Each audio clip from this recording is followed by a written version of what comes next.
Hi friends, সবাইকে শুভ নববর্ষ। আজকে বছরের প্রথম দিন, 1 জানুয়ারি। সারা বছরটা তোমাদের খুব ভালো যাক, বাবা লোকনাথের কাছে এই প্রার্থনা করি। ছোট্ট একটা গল্প আজকে তোমাদের জন্য বলছি। একটা ছেলে ফুটপাতে হোটেল করত। একদিন দুটো অভুক্ত মানুষ এসে তার কাছে খেতে চাইলো, যে আপনি আমাদের খেতে দেবেন, আমাদের কাছে পয়সা নেই, আহ, আমাদের খুব খিদে পেয়েছে। ছেলেটি বলল, ঠিক আছে, ডাল ভাত খেয়ে যাও। ঠিক পরের দিন দেখলো সেই সময় ওই লোকটি, দুজন লোক আবার এসে তার দোকানের সামনে দাঁড়িয়ে আছে। তখন ছেলেটি বলল, তোমাদের খিদে পেয়েছে নিশ্চয়ই, তাহলে ডাল ভাত খেয়ে যাও, যখনই তোমাদের খিদে পাবে তোমরা এসে এখানে ডাল ভাত খেয়ে যাও। এইভাবে লোক দুটো মাঝে মাঝেই আসতে লাগলো।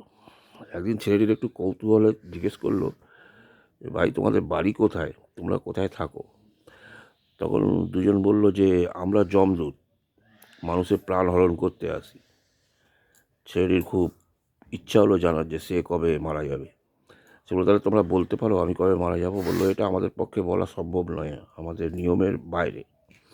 অনেক বলার সাথে রিকোয়েস্ট করার পরে তখন তারা বলল, যেদিন তোমার বিয়ে হবে, ফুলসজ্জার দিন তুমি তোমার বউয়ের ঘরে ঢুকতে গিয়ে পড়ে মারা যাবে। তখন ছেলেটি তো খুব ডিপ্রেসড হয়ে গেল, সব সময় চিন্তা করতো তাহলে আমার বিয়ে করা যাবে না। তারপরে একটা মেয়েকে ভালোবাসতো, তাকে বলল আমি বিয়ে করবো না, কিন্তু মেয়েটি খুব জিদ করে তার সাথে বিয়ে করে ফেললো। তখন যেদিন ফুলসজ্জা সেদিন ছেলেটি ঘরে যেতে যাচ্ছে, যেতে গিয়েই দেখছে যে দুইজন ওই যাদেরকে খেতে দিত সেই দুজন ওর গেটের সামনে দাঁড়িয়ে আছে।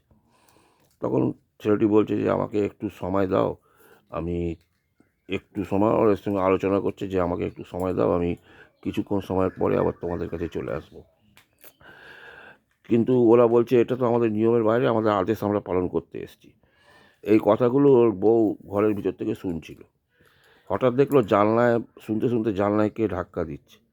বউ জানলা খুলে দেখছে যে একজন ক্ষুধার্ত মহিলা অন্তঃসত্ত্বা গর্ভধারণ করে আছে। উনি জানলার সামনে দাঁড়িয়ে বলছে, মা আমার খুব খিদে পেয়েছে, আমাকে দুটো ভাত দেবে?